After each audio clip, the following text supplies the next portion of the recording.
monde, je suis super contente de vous retrouver pour vous faire une petite présentation de 15 romans qui, selon moi, sont parfaits à lire en automne. Alors, qu'est-ce que j'appelle parfait? Soit il se passe réellement en automne et il y a une vraie ambiance automnale, ce qui souvent n'est pas le cas, hein. On va se le dire, il y a automne dans le titre ou dans le résumé, on se dit youpi, et en fait, l'automne on le cherche quoi. Donde está, on ne sait pas, mais en tout cas pas dans l'histoire. Donc voilà, des romans qui n'arnaquent pas sur ce point-là, et ou des romans dont la thématique, moi, me fait penser à l'automne. Donc c'est globalement des histoires qui vont se passer soit dans une forêt, ou alors qui vont avoir un petit côté fantastique, voyez, ce genre d'ambiance. Bien sûr, cette petite liste, elle est non exhaustive, j'aurais pu en mettre plein d'autres. Je vais être honnête avec vous, je n'ai pratiquement lu aucun des livres que je vais vous présenter, mais j'ai lu énormément d'avis sur eux, donc je me suis vraiment fait une idée du contenu, et c'est pour ça que j'ai décidé de vous les présenter, parce que moi personnellement je les ai mis dans ma wishlist d'automne, et comme j'adore faire les petites listes, et je me suis dit que autant que ma petite liste automnale vous serve. Et puis écoutez, on va démarrer tout de suite.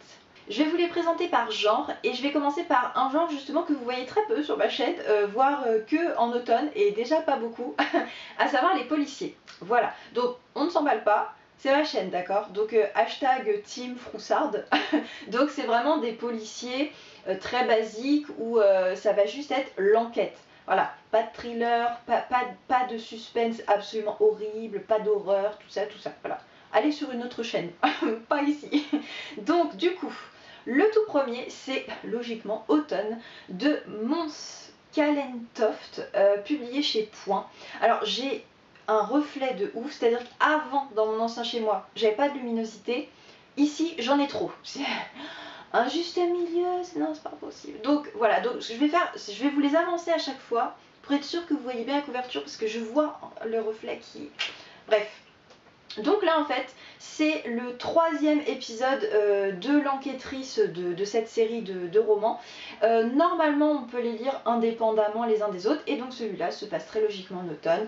On va retrouver quelqu'un mort dans les douves d'un château, et à partir de là voilà, ça démarre, petite ambiance automnale, château, douve, tout ça.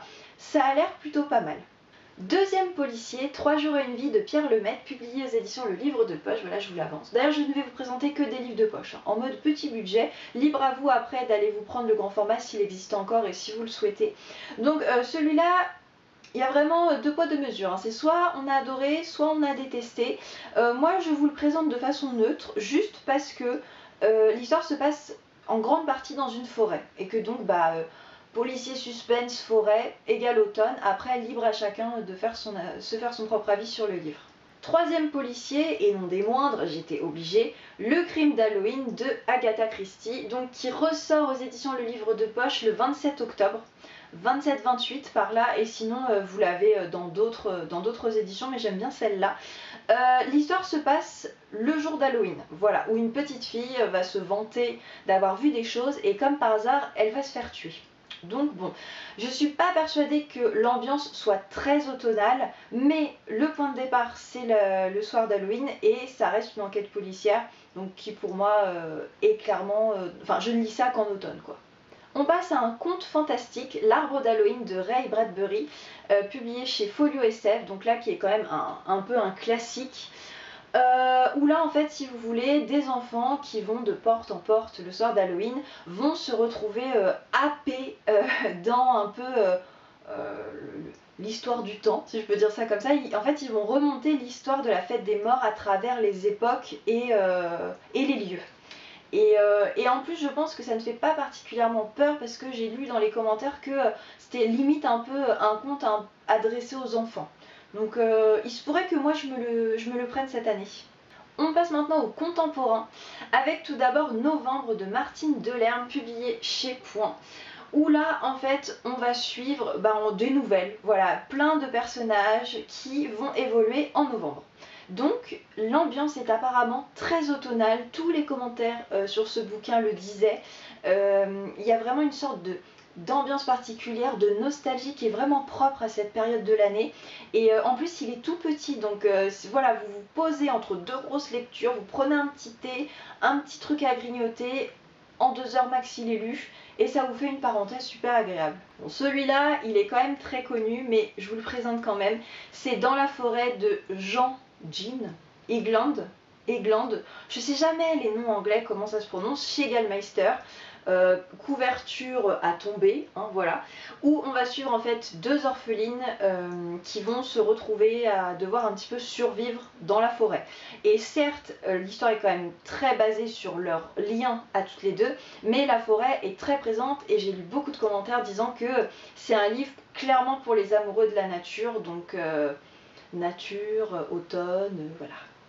On part un peu dans le côté contemporain mais plus fantastique, avec L'ombre du vent, le cimetière des livres oubliés, donc le tome 1 de Carlos Ruiz Zafón, qui a été publié chez Babel, oui voilà, je me souvenais plus. Là c'est, franchement j'adore, c'est dommage qu'il soit vraiment très gros et que j'ai pas le temps de me mettre dedans, mais en fait c'est un petit garçon qui va être emmené par son père dans le cimetière des livres oubliés. C'est une tradition qui se transmet de génération en génération et il va devoir choisir un livre parmi des milliers et ça va être son livre, le livre de sa vie, et en fait il va choisir donc L'ombre du vent et ça va l'emmener dans tout un tas d'aventures mystérieuses, fantastiques et tout ça, et ça a tellement de succès que je pense qu'on peut se lancer les yeux fermés, tout le monde est unanime quoi. Ensuite je vous présente un autre livre très connu qui vient de sortir en poche, Les sorcières de Pendle de Stacey Hulse chez Pocket. Où là, je vous le présentais dans une de mes dernières vidéos, on va suivre une jeune femme qui, après de nombreuses fausses couches, est de nouveau enceinte et c'est clairement son dernier espoir pour ne pas déshonorer son mari à tout jamais. Et elle fait appel à une sage-femme, une femme qui a des talents de sage-femme, parce qu'à cette époque-là, on ne disait pas vraiment sage-femme. Et en fait, il n'y a que cette femme qui peut l'aider à mener sa grossesse à terme, sauf que cette femme, comme elle est sage-femme, elle va être accusée de sorcellerie. Et à partir de là, ça va être un peu un compte à rebours pour réussir à la sauver. En fait, c'est en sauvant la sage-femme, elle se sauve elle et elle sauve son bébé. Et ça va être toute cette ambiance autour de la sorcellerie, de cette époque-là, idéale pour l'automne.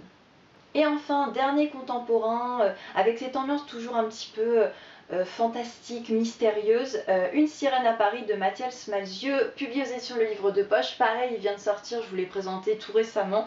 C'est un roman connu aussi puisqu'il a été adapté au cinéma par Mathias Malzieu lui-même il y a 1 an ou 2. Et dans cette histoire, c'est un jeune homme qui, lors d'une crue de la Seine, va trouver une sirène échouée. Il va décider de la ramener chez elle pour la soigner avant de pouvoir la remettre à l'eau. Et sauf que toute la question va être de savoir s'il va succomber au charme dévastateur de la sirène ou pas. Pour moi, l'automne, c'est vraiment propice aux romans historiques. Ne me demandez pas pourquoi, on est beaucoup dans ce cas-là. Et j'aurais pu vous en choisir plein, mais j'ai décidé de vous en choisir un. J'ai envie de vous dire le plus connu, genre le basique même du roman historique, parce que finalement, on connaît de noms, mais on est très peu... on est très peu à les avoir lus, je ne m'inclus pas dedans, je ne les ai pas lus. Mais voilà, vous voyez ce que je veux dire. Et donc, c'est Les Rois Maudits de Maurice Druon. Donc, c'est le livre de poche là qui les édite. Il y a 7 tomes je crois, et l'avantage en fait c'est que chaque tome est petit, donc on peut vraiment se lancer et avancer comme bon nous semble. On va être transporté à l'époque du Moyen-Âge, va y avoir plein de conspirations, d'histoires dans tous les sens, de trahison, d'histoires d'amour, de machin. Voilà, ils disent si vous aimez Game of Thrones, vous adorerez Les Rois Maudits, et c'est George Martin qui le dit lui-même. C'est un peu l'ancêtre, quoi, si vous voulez, de Game of Thrones, en plus soft, bien évidemment. Mais voilà, j'ai envie de dire, s'il y a bien un moment pour enfin se lancer dans Les Rois Maudits, c'est en automne, quoi. On passe maintenant à tout ce qui va être un petit peu plus cocooning, un petit peu plus feel good, ou du moins un peu régionalisme, vous voyez, de la littérature un petit peu plus légère entre guillemets, parce que j'aime pas trop dire ça, mais pour que vous puissiez voir un petit peu le genre de roman. Donc le tout premier, c'est J'aime tout ce qui me rappelle que je ne suis pas seule à souffrir sur cette terre de Stéphanie Butland, publié chez Milady je crois. Donc couverture qui donne vraiment envie, et en fait je vous le présente, je me suis dit il faut que je choisisse un feel good, parce que ça se passe dans une librairie d'occasion. Voilà, et librairie d'occasion, je sais pas, ça donne tellement envie de se plonger dans l'automne, et avec cette petite tasse, voilà. Et je l'ai mis dans un présentoir automne en magasin, et mes clients confirment. Voilà. Autre petit feel good, Dans le murmure des feuilles qui dansent d'Agnès Ledigue, publié aux éditions Le Livre de Poche. Là, l'histoire n'est pas très automnale, mais je vous le présente parce que donc on va suivre deux personnages différents. Une femme qui va entrer en contact avec un avocat, je crois, pour des recherches personnelles, et elle va entamer une correspondance avec cet homme. Et à côté de ça, un jeune homme qui lui est menuisier et qui passe sa vie dans la forêt. Il a un petit frère qui est malade et il passe son temps en fait à lui raconter plein d'histoires, qui vit dans la forêt, il lui en invente d'autres et tout ça pour lui passer le temps à l'hôpital. Et c'est plus pour ce côté-là en fait que je vous le présente, parce que la forêt est quand même très présente dans les parties sur l'homme en fait. La partie sur la fille pas du tout, mais voilà, et comme en plus ils vont finir par se rencontrer, voilà, je trouve, pour l'avoir lu, hein, là je sais de quoi je parle, je trouve que ça peut clairement passer en mode petit feel good. Même si j'ai des choses à redire sur ce livre, parce que j'ai trouvé que la correspondance, voilà, c'était trop, j'ai quand même globalement bien aimé ce livre. Et enfin, je vous présente Le Bois de Lune de Françoise Bourdon, publié chez Pocket, où là, on va être fin 19e, début 20e, et on va suivre... en fait, l'histoire, elle va se passer globalement dans la forêt également, c'est pour ça que je vous le présente.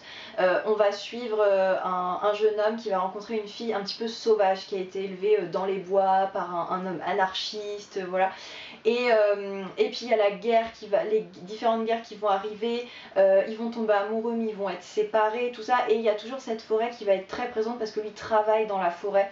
Et puis Françoise Bourdon, quand on aime le genre du régionalisme, c'est un peu The Queen quoi. Avec Marie-Bernadette Dupuis, c'est ouais, les Queens. On termine cette sélection avec deux classiques. Alors clairement j'aurais pu en mettre plein d'autres. Ça a été dur hein, de n'en choisir que deux. Je me suis dit allez, j'en choisis deux qui font vraiment automne. Le premier c'est Léo de Hurlevent d'Emily Brontë dans la magnifique édition Archipoche. Voilà, c'est une histoire qui se passe sur des terres du nord, balayées par les vents. Il va être question un peu de vengeance, un peu de malédiction sur une famille, tout ça. Enfin, il y a une belle histoire d'amour en plus, c'est idéal. Voilà, si vous l'avez jamais lu, ce qui est mon cas, l'automne se prête parfaitement à ce bouquin. Et enfin, dernier de cette liste, le roman gothique par excellence, Rebecca de Daphné du Maurier. Là c'est l'édition Le Livre de Poche que je trouve très jolie, mais je pense qu'il existe dans d'autres éditions. Là voilà, là on parle d'un manoir victorien, donc il y a toute cette ambiance très anglaise, avec un fantôme qui revient hanter les lieux de l'ancienne épouse du mari qui est morte noyée. Et en fait il y a un suspense très très haletant qui va se mettre en place autour des personnages. Enfin voilà, c'est gothique à souhait. Si vous cherchez un peu des frissons mais avec un côté hyper bien écrit et puis classique quoi, et bien foncez. Voilà, cette petite sélection est terminée. N'hésitez pas à me dire s'il y a des livres dedans que vous avez lus pour donner votre avis, voilà, pour que les gens puissent se faire un petit peu plus une idée des livres qu'ils voudront choisir. S'il y en a qui vous tentent et que vous n'avez jamais lu, vos classiques de l'automne par excellence, enfin voilà. N'hésitez pas à venir discuter de tout ça. Moi quand il s'agit des saisons, je suis au top, hein, puisque je vous l'avais dit dans ma vidéo lire par saison. Et puis écoutez, sur ce, je vous retrouve très vite dans une prochaine vidéo. Hasta luego!